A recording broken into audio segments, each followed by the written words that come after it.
হাই friends, মোৰ নতুন এটা ভিডিঅ'লৈ পুনৰবাৰ আপোনালোকক স্বাগতম জনাইছোঁ। আৰু মই এতিয়া আছোঁ বৰ্তমান দেৰগাঁও ৰঙামাটিত, যিহেতু মই আছিলোঁ শিৱসাগৰ। আৰু শিৱসাগৰৰ পৰা বৰ্তমান মই কালি আহিলোঁ ঘৰলৈ। আৰু যিহেতু বহুত বেছি মোৰ গা বেয়া হৈছিলে, মোৰ মানে পৰিস্থিতিটো একেবাৰে বেয়া হোৱাৰ কাৰণে মই তাত অহাটো মই ভিডিঅ' কৰি আপোনালোকক দেখাব নোৱাৰিলোঁ, কেনেকৈ আহিলোঁ কেনেকৈ নাহিলোঁ। আৰু আজি হৈছে সৰস্বতী পূজা, আৰু এইবোৰ দেখিছে ৰাস্তাইদি সৰস্বতী কিমান গৈ আছে। আৰু ময়ো চাগে ঘৰত থকা হ'লে মানে ময়ো গ'লোহেঁতেন। আৰু কি হ'লে মই বিশেষ এটা অসুবিধাৰ কাৰণে মানে মই ঘৰলৈ আহিবলগীয়া হ'ল। ঘৰলৈ অহাৰ কাৰণটো আপোনালোকক মই কৈ আছোঁ। তো ভিডিঅ'টো শেষলৈকে চাই থাকিব বুলি আশা কৰিলোঁ। অলপো ভিডিঅ'টো স্কিপ নকৰিব। আৰু যদি মোৰ ভিডিঅ'বোৰ চাই ভাল পায় তেতিয়াহ'লে লাইক কৰিব, কমেণ্ট কৰিব, শ্বেয়াৰ কৰিব। আৰু নতুনকৈ কোনোবা যদি আহিছে প্লিজ ছাবস্ক্ৰাইব কৰিব বুলি আশা থাকিল। তো ব'লক তেতিয়া ভিডিঅ'টো ষ্টাৰ্ট কৰোঁ। আমাৰ সৰস্বতী সুন্দৰীহঁত ধুনীয়াকৈ সাজি কাচি গৈছে, বৰ ধুনীয়া লাগিছে দেই। চবে হোৱাইট কালাৰ ব্লাউজে পিন্ধি গৈছে।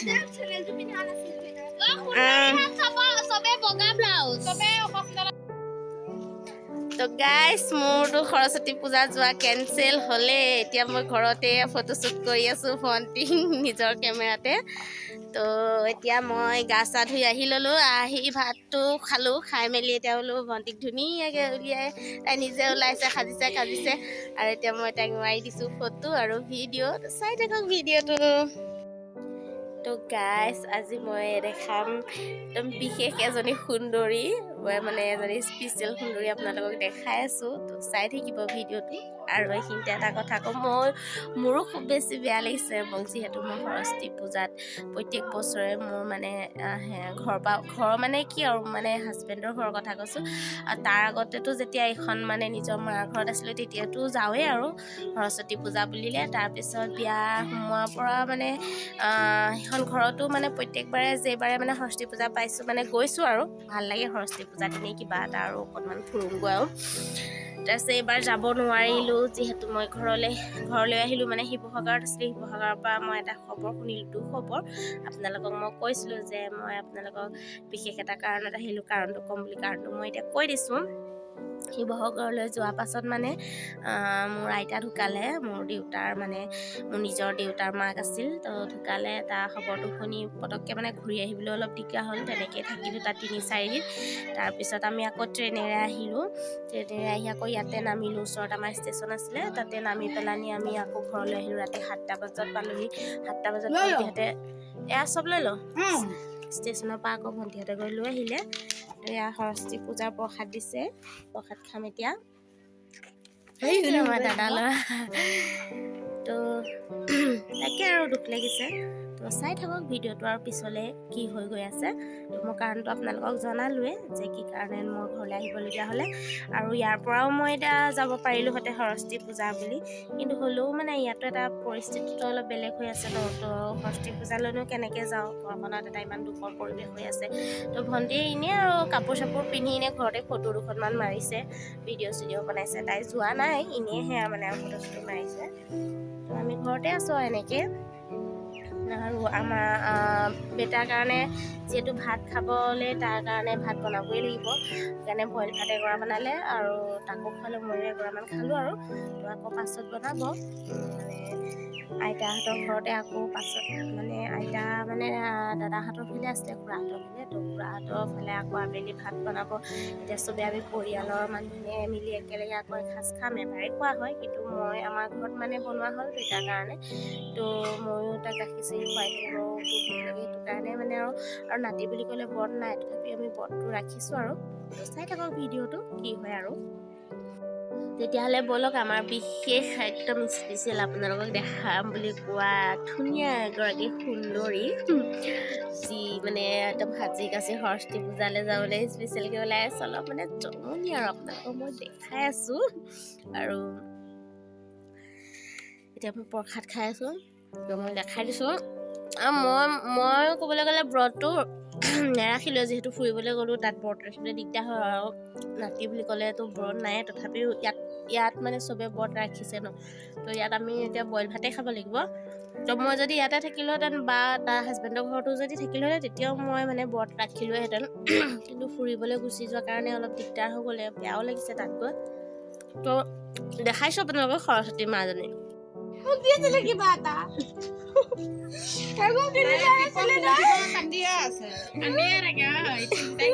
যেনে সৰস্বতী মাই এনেকুৱা লাগিছে কালি এবাৰ মেহেন্দি চেন্দি লৈ এতিয়া কি হ'লে বাৰু হেল্ল' গাইজ কালি মোৰ ভিডিঅ'টো আধৰুৱা হৈ থাকিলে মই সম্পূৰ্ণকৈ ভিডিঅ'টো কৰিব নোৱাৰিলোৱে যিহেতু গাটো বৰ ঠিক নহয় ভাল নালাগিলে কৰিবলৈ মানে মনবোৰ তো থাকি গ'ল সেনেকৈয়ে আজি এতিয়া কালি সৰস্বতী পূজা হৈ গ'ল আৰু আজি এতিয়া আমাৰ স্কুলৰ ল'ৰা ছোৱালীবোৰ মানে আমাৰ হাইস্কুলৰ ল'ৰা ছোৱালীবোৰ আহিছে দেৱী মা উটিয়াবলৈ আৰু এইবাৰ বৰ ডিজে চিজে লৈ অনা নাই প্ৰত্যেকবাৰে ডিজে চিজে লগাই আনে বহুত বেছি ভাল লাগে আৰু স্কুলৰ ল'ৰা ছোৱালীবোৰ সকলোৱে আহে এইবাৰ কমকৈও আহিছে তো মই দেখাই আছোঁ আপোনালোকক এয়া দেৱী মা উটুৱাবলৈ নিছে আমাৰ নদীলৈ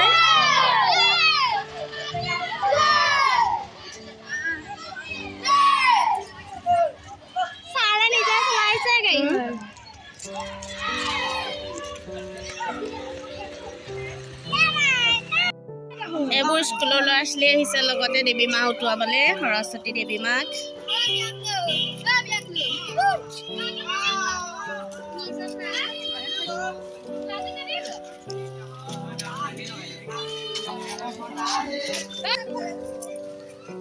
উৎপাত কেনেকুৱা আকৌ আজিকালি ল'ৰা ছোৱালীবিলাকৰ সেইটো কাৰণে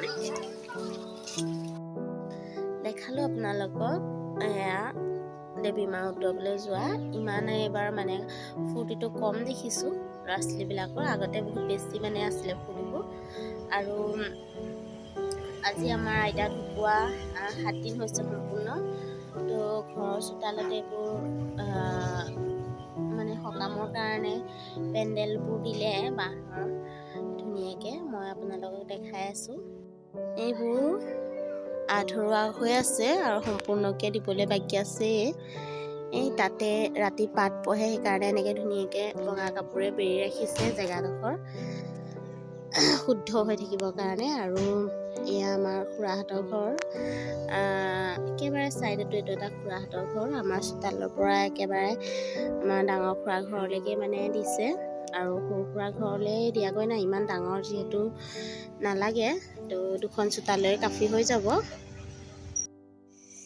এইয়া বইল দালি একদম আলু চালি দি ধুনীয়াকৈ বনাই আছে আমাৰ বায়ে এইফালে আলুখিনি কাঢ়ি আছে পিটিকা কৰিবৰ কাৰণে এয়া চালাড বনাই দিছে একদম স্পেচিয়েলকৈ চালাডখন আজি ভাল ভাল দেখিয়ে লাগিছে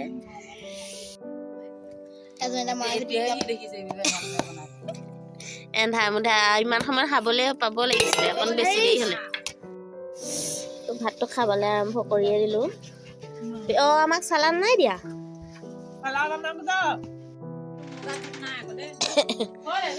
একেলগে থাকিলে লাগে তাকৰ তাকৰকৈ হওক বৰতীয়া ভাত খাই মেলি হোৱালে ভকতে আহি পালেহি ইয়াত পাত বহিবলৈ লৈছে ভকতে তো এতিয়া আৰু দুজনমানৰ কাৰণে তেওঁলোক ৰখি আছে ফাইনেলি গাইজ ভাত পানী খাই মেলি আজৰি হৈ আহিলোঁ আৰু এতিয়া বাহিৰত ভকত আহিছে যিহেতু এইকেইদিন মানে যেতিয়ালৈকে মানে সকাম নহয় মানে দহা কাজ মানে হোৱালৈকে আজি 7-8 দিনে মানে ভকতে পাত পঢ়ে তো এতিয়া ভকত আহিলে বাহিৰত এয়া নৱহতে যাব এতিয়া সা শুশ্ৰূষা কৰিব তেওঁলোকক লগতে সেৱা চেৱা জনাব আৰু মই এতিয়া ভাত পানী খাই মেলি গেলগঠে লাগিছে তো এতিয়া অলপ শুই লওঁ বুলি ভাবিছোঁ আৰু ব্লগটো মই ইমানতে সামৰোঁ অন্য এটা ব্লগত পুনৰ লগ পোৱাৰ আশাৰে আপোনালোকক আজিলৈ শুভৰাত্ৰি আৰু কোনোবা যদি মোৰ চেনেলত নতুনকৈ আহিছে প্লিজ লাইক কৰিব কমেণ্ট কৰিব শ্বেয়াৰ কৰিব লগতে ছাবস্ক্ৰাইব কৰিবলৈ নাপাহৰিব আৰু মোৰ লগত